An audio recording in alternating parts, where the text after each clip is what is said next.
অনেক কিছু হারিয়ে আজ মেনে নিয়েছি। মুঠো ভরে যা কিছু চেয়েছিলাম তার সবটাই হারিয়েছি। আগে খুব কষ্ট হতো, এখন শুধু দীর্ঘশ্বাস পড়ে। অভিযোগের পাহাড় সরিয়ে আজ আমি শান্ত। বুঝেছি সবাইকে আগলে রাখার সাধ্য আমার নেই।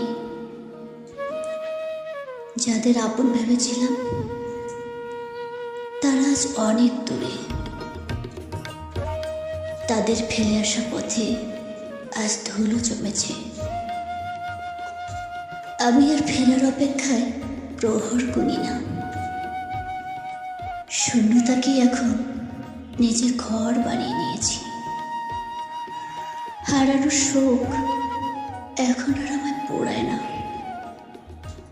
মেনে নেওয়ার মাঝে আমি